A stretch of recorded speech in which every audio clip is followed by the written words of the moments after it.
Hi friends, welcome back. तो अभी जो आपको देखने को मिलेगा ना, आप हैरान हो जाओगे, शॉक में चले जाओगे कि ये हमारी ऑपोजिशन है, ये राहुल गांधी हैं। तो राहुल गांधी के चमचे जो भी आते हैं वो ये देख लें भैया।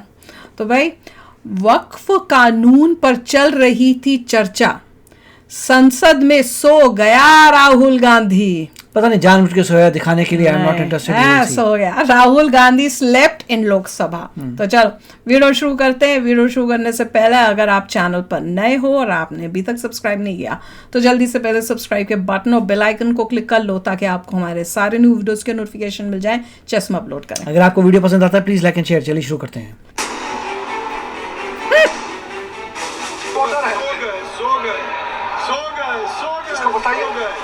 लोकसभा में राहुल गांधी सो गया। ये तस्वीरें सोशल मीडिया पर वायरल है और वायरल है इसके साथ वो दावे। दरअसल आज संसद में वक्फ एक्ट अमेंडमेंट बिल पर चर्चा हो रही थी। ये तस्वीर उसी दौरान की है। इसको देखिए भी सोएंगे। एक वीडियो भी वायरल हो रहा है जिसमें किरेन रिजिजू और बाकी बीजेपी सांसद ये कहते हुए सुने जा सकते हैं कि सो गए। कॉन्स्टिट्यूंसी में बहुत मुसलमान वोटर है।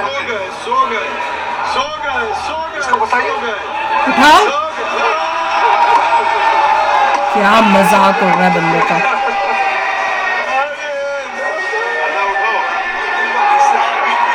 इसलिए मैंने कहा ना दादा, जब मुझे रात को सोया नहीं था, क्या कर रहा हर था? समय मत बोलिए, नींद आ जाएगा आपको। सर, इस तस्वीर को बड़े बड़े पत्रकार और कुछ सोशल मीडिया यूजर एक्स पर शेयर कर रहे हैं और दावा कर रहे हैं कि संसद में राहुल गांधी सो गए थे। बीजेपी के प्रवक्ता शिवम त्यागी ने इस तस्वीर को शेयर किया और एक्स पर लिखा, पता नहीं भाई रात भर क्या ही करते हैं, काफी थके हुए भी लग रहे हैं राहुल जी। लगता है नया संसद भवन भाई के सोने के लिए ही बना है। वहीं वरिष्ठ पत्रकार हर्षवर्धन त्रिपाठी ने भी इस तस्वीर को साझा करते हुए लिखा कि क्या सही में राहुल गांधी सदन में सो गए। ऐसे कई पोस्ट एक्स पर मौजूद है जिसमें लोग राहुल की गंभीरता पर सवाल उठा रहे हैं, लेकिन क्या वाकई राहुल गांधी सदन में सो गए थे? ये तो तस्वीर देखकर आप तय कीजिए। लेकिन इस तस्वीर के साथ जो वीडियो शेयर किया गया है वो राहुल गांधी से जुड़ा नहीं है। दरअसल सदन में आज एक और नेता नींद में चले गए थे। वे हैं बंगाल के टीएमसी के सांसद कल्याण बनर्जी। वक्फ कानून पर जब अल्पसंख्यक कल्याण मंत्री किरेन रिजिजू जवाब दे रहे थे तभी वे दादा के सवाल का जवाब देने लगे तो उन्होंने देखा कि वे नींद के आगोश में हैं। तभी बीजेपी के सारे सांसदों ने हूटिंग की और दादा को जगाया। इसके बाद स्पीकर ने भी उनकी चुटकी ले ली। मेरे कॉन्स्टिट्यूंसी में बहुत मुसलमान वोटर है। इसको बताइए।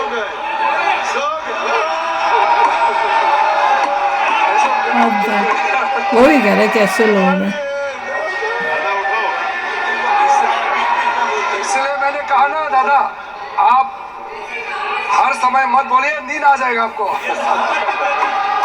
कोई स्पीच हो तो फिर सो जाओ क्या सदन में? इस वीडियो में किरेन रिजिजू ने यह भी कहा कि मैं दादा से नहीं पूछूंगा कि वे रात में क्या करते हैं। मैं नहीं पूछूंगा उसको। इस पर संसद में बवाल हो गया। टीएमसी सांसदों ने हंगामा कर दिया। पॉलिटिकल रिप्रेजेंटेशन हमारे लिए जरूरी है।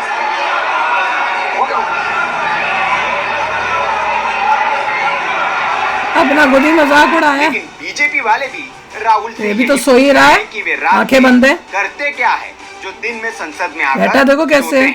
जवाब कांग्रेस के नेता और राहुल गांधी जरूर देंगे। Bureau report, VK news. वे कह रहे हैं कि राहुल गांधी इसका जवाब देंगे, सोते कि नहीं। मैंने कहा वो सो रहा है, वो नहीं जवाब देगा। मगर वो यही कह रहे हैं किसी और इवेंट में राहुल गांधी सोया था, नहीं इस वाले में नहीं। जो वक्फ कानून के टाइम जब बात हो रही थी तब की फोटो है और जो ऊपर जो दिखा रहे थे सो गए वो किसी और टाइम की है जब कोई और सोया था, टीएमसी का बंदा। तो इसमें भी बोलना चाहिए था ना, सो गए उठाना चाहिए था। साफ लग रहा है सो रहा है यार, यूं करके सो रहा है। अभी हम मूवी देखने गए थे, कौन सी थी पता नहीं कौन सी थी वो, डेडपूल। इतनी बकवास मूवी थी, मैं भी सो गई। ये कह रहे थे मैं कराटे भी मार रही थी, थोड़े छोटे मतलब। देखिए कोई लीडर ऑफ द ऑपोजिशन सोता है तो गलत बात होती है। बहुत ही इंसल्टिंग बात है। उससे दिखता है वो कितना सीरियस है देश के लिए। वो तो यही दिख गया। वैसे खड़े होके वक्फ कानून के ऊपर खड़े होके बोलते रहना और जब वो वैसे मेन दिखा कि सीरियसनेस क्या है, वो उसके सोने से लग रहा है। और पूरा फोटो में जो एंगल उंगल है, आंखें बंद है, उससे तो लग रहा है बंदा सो रहा है। भाई अब असलियत क्या है ये तो आप लोगों को बताना पड़ेगा, पर मैं बिलीव कर सकती हूँ राहुल गांधी सो रहा है, क्योंकि उसकी कई बारी मैंने देखा है कि वो यूं भी बैठा रहता है और उसकी ऐसे आंखें बंद होती है। मैंने कई बारी नोटिस किया इसको।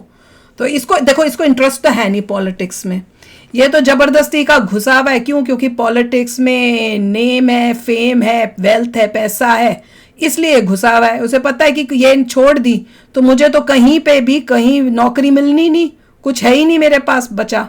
तो वही देखिए, इनको करियर पॉलिटिशियंस कहते हैं क्योंकि उन खानदानों में पैदा होते हैं जहाँ पे ऑलरेडी पॉलिटिशियंस है। तो उनके लिए पॉलिटिकल जाना इज़ लाइक अ जॉब। जो पेरेंट ने की है वही जॉब करनी है। उनको पता है कहाँ कहाँ जाना है, यहाँ से इलेक्शंस लड़ने, सब कुछ पता होता है। उसके बावजूद अगर इंसान अच्छा परफॉर्म नहीं कर सकता तो क्वेश्चन मार्क आता है कि आपको इतने रिसोर्सेज मिले, आपके इतने जुगाड़ था, इतना सब कुछ था, उसके बाद भी तुम इतने अच्छे पॉलिटिशियन नहीं हो। सोने वाले कि आपको नज़र आ रहा है कि एक इंसान जो गरीब खानदान का है वो इतना बड़ा पॉलिटिशियन बन रहा है अपने बल पे। कितनों ने कोशिश की वो बंदा ना बने, पॉलिटिशियन फिर भी बन गया। तो INDA तो पूरी इकट्ठे हो गई। और यहाँ पे एक बंदा है जो पॉलिटिशियंस के खानदान में पैदा हुआ है और वो अच्छा पॉलिटिशियन नहीं है, उसके स्पीच अच्छे नहीं है। जब को बच्चा पैदा होता है ऐसे खानदान में, उसको पता होता है कि देश की भाषा जो प्राइमरी हिंदी है, आपको हिंदी में मास्टरी चाहिए, आपको इंग्लिश में तो आपके ठीक है, आपको बचपन से ही एसेस लिखने हैं, बचपन से ही प्रैक्टिस करनी है, आपको बचपन से ही पॉलिटिकल साइंस सीखनी है, हिस्ट्री सीखनी है। जो पता होता है जिसको जिस फील्ड में जाना है वो उतनी मेहनत करता है। फिर वो बंदा पॉलिटिशियन इतना जबरदस्त होना चाहिए कि जबरदस्त हिंदी में बोले, तो हिंदी सब हिस्ट्री बताओ। बंदे को नहीं पता, इससे तो कोई नॉलेज ही नहीं है। ये होता है कि ये कितना इग्नोरेंस वाली बात है कि आपको पता था आप किस फील्ड में जाने वाले, तब भी मेहनत नहीं की। हाँ, उस फील्ड के लिए मास्टरी करने के लिए, लेने के लिए तुमने की नहीं। अब जैसे किसी को पता है कि मैंने डॉक्टर बनना है, वो दिन रात डॉक्टर की पढ़ाई करके उसमें एक्सपर्टाइज गेन करता है। ये सिमिलर है, तो कुछ भी नहीं किया। ये सिमिलर है कि अगर कोई बंदा पैदा होता है किसी एक्टर के घर पे तो बिल्कुल मेहनत नहीं करता है एक्टिंग में। एक बंदा जो है बेचारा गरीब इंसान नेशनल स्कूल और ड्रामा में जा रहा है और ड्रामेटिक सीख रहा है, डिफरेंट तरीके से मोशन कर रहा है, लाइनों में लग रहा है ऑडिशन के लिए, जबकि उसकी एक्टिंग अच्छी है, उसे कोई नहीं लेता। यहाँ पे जब वो पैदा हुआ उस खानदान में, धेला उसने मेहनत की है अपनी एक्टिंग पे, बस चल पड़े यूं ही लेके अपने नहीं। और तो जिस तरह से जिस तरह से इसको हिंदी नहीं बोलनी आती, कुछ इंडिया के बारे में इसको खुद पता नहीं, रूट से इंडिया के भारत के रूट से ये जुड़ा ही नहीं है। और इससे साफ पता चलता है कि इसने अपनी मोस्टली अपनी जिंदगी जो है भारत से बाहर जो है इसने स्पेंड की है। मतलब इसकी सारी स्कूलिंग, एजुकेशन, रहना, कॉलेज, ये मोस्टली इसका बाहर ही हुआ। क्वेश्चन ये है, जब पता था कि you will be politician in India, नहीं अगर तुम तो तुम्हारी हिंदी इतनी जबरदस्त क्यों नहीं थी? तुम्हें पता नहीं था तुम जॉब के लिए जिस जॉब में जाने वाले हो उसमें बहुत जरूरी थी इस चीज का। बहुत ही दुख की बात है। और सो रहा है, लिटरली जो फोटो आई है उसमें वो सो रहा है। अब कितनी देर से सो रहा था, क्या था कि झपकी अभी लगी, बात तो वो तो पता नहीं, पर सो तो रहा है ना भाई। क्यों सो रहे हो? तुम्हें बैठना नहीं आता? मैं कहूंगी अगर कोई बुरा नहीं, सो नहीं रहा था। अरे संसद में बैठने का एक तरीका होता है, ऐसे कौन बैठता है? उससे भी दिखता है कि बंदे में मैनर्स ही नहीं है। तो हर एंगल से ये फोटो जो है उसको, ये राहुल गांधी को नेगेटिव ही दिखा रही है। तो चलो यार, अभी शेयर करना अपने थॉट्स। चलते हैं, मिलेंगे नेक्स्ट वीडियो में बहुत ही जल्द। Till then take care and bye bye. तो अगर आप मेरे इस चैनल पे नए हो तो जल्दी से सब्सक्राइब के बटन को हिट करो और बेल आइकन को क्लिक करो, ताकि आपको मेरा जब नया वीडियो मैं लगाऊं आपको उसके बारे में जल्दी से पता चल जाए।